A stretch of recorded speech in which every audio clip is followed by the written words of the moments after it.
जय गुरु जी, शुक्राना गुरु जी। और गुरु जी की सभी प्यारी प्यारी संगत को मेरा दिल से जय गुरु जी।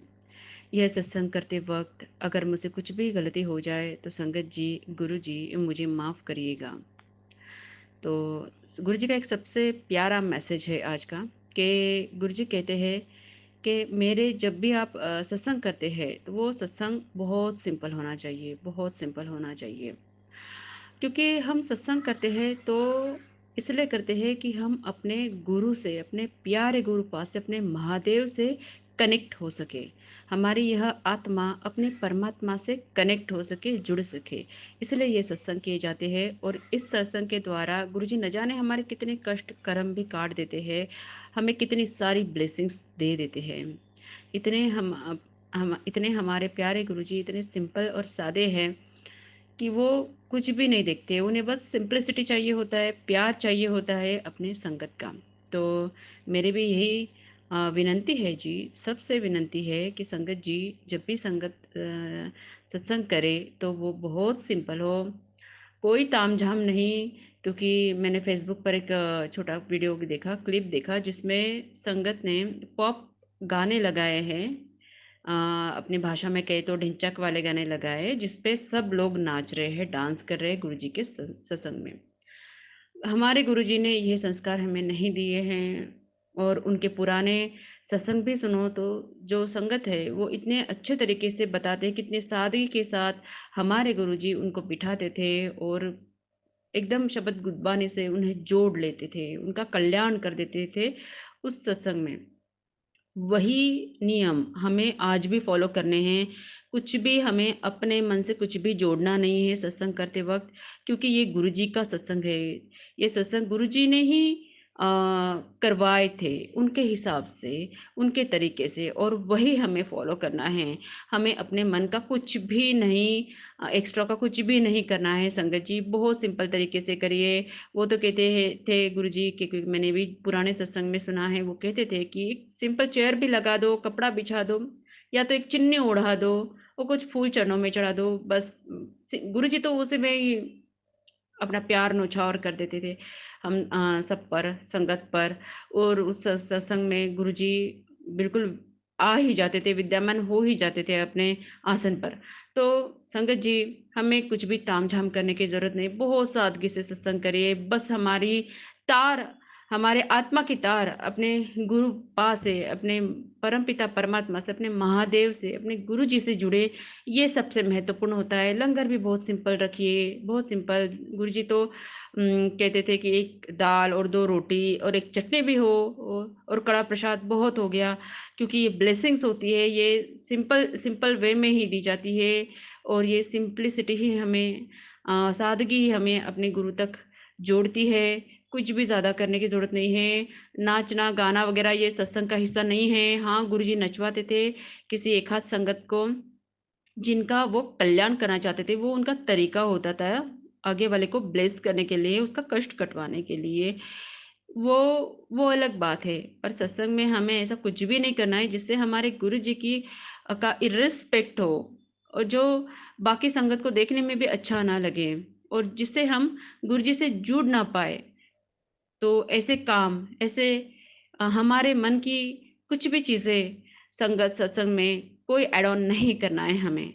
ये हमारे गुरुजी का आदेश ही समझ लीजिए। प्लीज़, ये मेरी भी विनंती है, सबको विनंती है, सत्संग बहुत सिंप्लिसिटी से करिए, बहुत सिंप्लिसिटी से। और गुरु जी के जो पुराने शब्द गुरबानी थे वही चलाए, अरदास चलाए। उनकी जो लिखी हुई भी रागीज़ है, शब्द गुरबानी है जो गुरु जी ने खुद भी लिखी हुई है, शबद कीर्तन है वो चलाएँ 1 घंटा प्लेलिस्ट में, और अरदास चलाएँ आखिर में। ऐसा गुरुजी का ये प्यारा-सा मैसेज है आज का। और ये मेरी तरफ से भी ये विनंती है सभी संगत को कि प्लीज़, प्लीज़, प्लीज़ सत्संग को बहुत सिंपल वे में रखें, और शांति से अपनी इस प्यारी आत्मा को अपने उस प्यारे गुरु पा के साथ जोड़िए सत्संग में हमेशा, हमेशा। और बिल्कुल आदर सत्कार के साथ ये हमें करना है। और शुरू करते हैं आज का मेरा एक सत्संग। जो गुरु जी की ही कृपा है, हम गुरु जी की कृपाओं को, महिमाओं को अपने शब्दों में तो बयान नहीं कर सकते, हमारी औकात ही नहीं है। गुरु जी किस तरह से अपने बच्चों का, अपने संगत का कल्याण करते हैं, ये तो उन्हीं के ऊपर निर्भर है। ये किस तरह से वह करेंगे, इन उनकी महिमा वही जाने। हमारे शब्द कम पड़ जाते हैं उनकी स्तुति में। तो बात ये है कि मेरे किचन से रिलेटेड है। मेरे किचन में बड़ी बहुत ही नकारात्मकता थी, इतनी कि मैं वहाँ पे खड़े होकर काम भी करना मुझे ऐसा लगता था जैसे न जाने मैं कितना टाइम हो गया और बस किचन में ही काम करती जा रही हूँ, मुझसे काम नहीं निपटते थे। मैं 1 घंटे भी खड़े हो गई ना, ऐसे थक जाती थी वहाँ पे। हम 3 ही लोग हैं, पर 3 ही लोगों के बर्तन इतने पड़ते थे कि ऐसे लगता था जैसे कोई 7-8 लोग रह रहे हो। और बहुत ही गंदी सी वाइब मेरे किचन में थी, सिर्फ़ किचन में ही थी। एक अंधकार सा फ़ील होता था मुझे वहाँ पे, और मैं ये बातों को समझ ही नहीं पाती थी कि एग्ज़ैक्टली प्रॉब्लम क्या है, मैं समझ नहीं पाती थी। घर में तो ऐसा कुछ नहीं है, फिर किचन में ही क्या है, मैं समझ नहीं पाती थी। पर मुझे गुरुजी ने एक प्यारा-सा मैसेज दिया कि किचन में मेरा स्वरूप लगा। तो मैंने झट से मैंने ये भी पूछा गुरुजी को कि गुरुजी कहाँ लगाऊँ? मेरे किचन में तो जगह ही नहीं, 2 ही दीवारें अटैच है और उन दीवारों पे कुछ ना कुछ टंगा है, लगा है और कुछ ना कुछ है, तो मैं आपको कहाँ रखूँ? तो गुरुजी ने उस पे भी मुझे आंसर किया कि फ्रिज पे रख। तो मैंने फ्रिज का ऊपर का हिस्सा पूरा साफ किया, जो कि वहाँ पे अनवांटेड चीज़ें ही रखी हुई थी। क्लीन किया, वहाँ पे गुरुजी का स्वरूप रखने के लिए मेरे पास प्रॉपर्ली, मतलब वो स्टैंड जैसा नहीं था, पर मेरे पास प्लेट रखने का स्टैंड था, ताकि गुरुजी का स्वरूप अच्छे से बैठ सके, क्योंकि पीछे उसको अटकाने का वो कुछ था नहीं।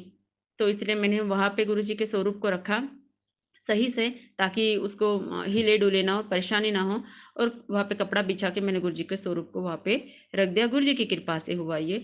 पर जैसे ही गुरुजी के स्वरूप को वहाँ रखा, मेरे किचन की धीरे-धीरे करके इतनी काया-पलट हो गई है कि बर्तन भी कम पड़ने लग गए हैं। मैं वहाँ पे काम भी करूँ तो मुझे कोई दिक्कत नहीं होती है। एक प्रकाश ही उन्होंने मेरे किचन में फैला दिया, मेरे किचन को ब्लेस कर दिया हो, जैसे उनकी चंदन की खुशबू मुझे आई वहाँ किचन में।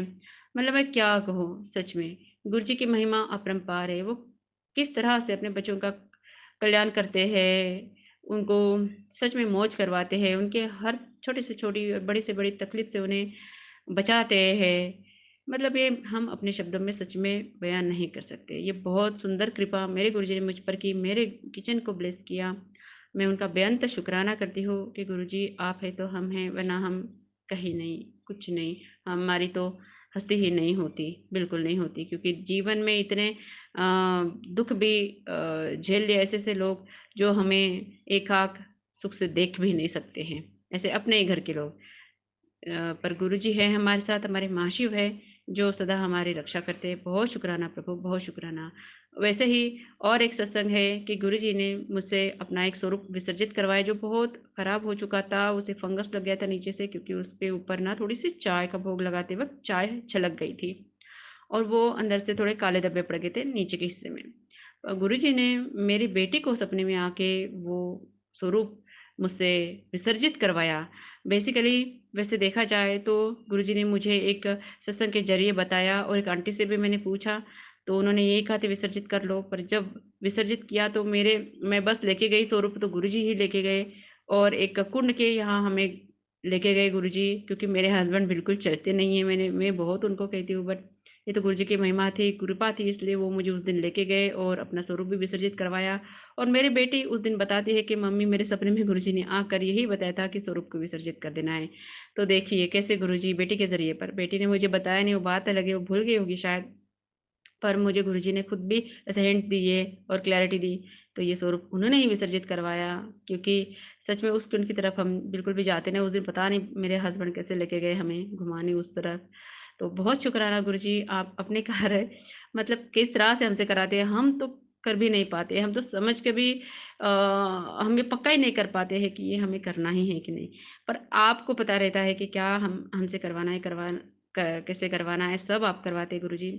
बहुत-बहुत धन्यवाद। बहुत-बहुत शुकराना मेरे प्यारे गुरुजी। ये मेरा छोटा-सा प्यारा-सा सत्संग है, और गुरुजी का एक बहुत प्यारा-सा वो मैसेज जो मैंने शुरुआत में दिया, संगत जी बिल्कुल फ़ॉलो करिए। हमें गुरुजी से जुड़ के रहना है। गुरुजी साक्षात महादेव है। उनकी अवहेलना किसी भी स्वरूप में हमें बिल्कुल भी किसी भी रूप में नहीं करनी है।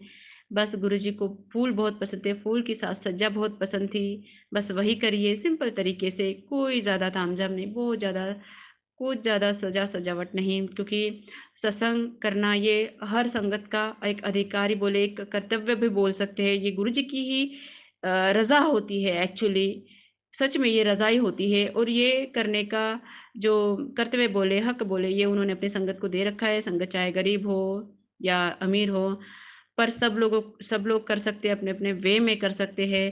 तो जितना सिंपल हो इतना ही अच्छा है और बिल्कुल सत्संग करते वक़्त ज़्यादा खर्चा भी हमें बिल्कुल भी करना नहीं, उससे भी हमें गुरुजी बचाते हैं, क्योंकि सिंप्लिसिटी में ही गुरुजी विद्यमान रहते हैं बहुत अच्छे से और अपने बच्चों को आशीर्वाद देते हैं। तो ये सब कर सकते हैं, बट हमें गुरुजी को बुलाना है और उनके प्यार में ये सत्संग करना है, बस यही ध्यान में रखना है और कुछ नहीं जी। तो मिलते हैं नेक्स्ट सत्संग में, तब तक के लिए शुक्राना। जय गुरुजी, शुक्राना गुरुजी। ओम नमः शिवाय, शिवजी सदा सहाय। ओम नमः शिवाय, गुरुजी सदा सहाय।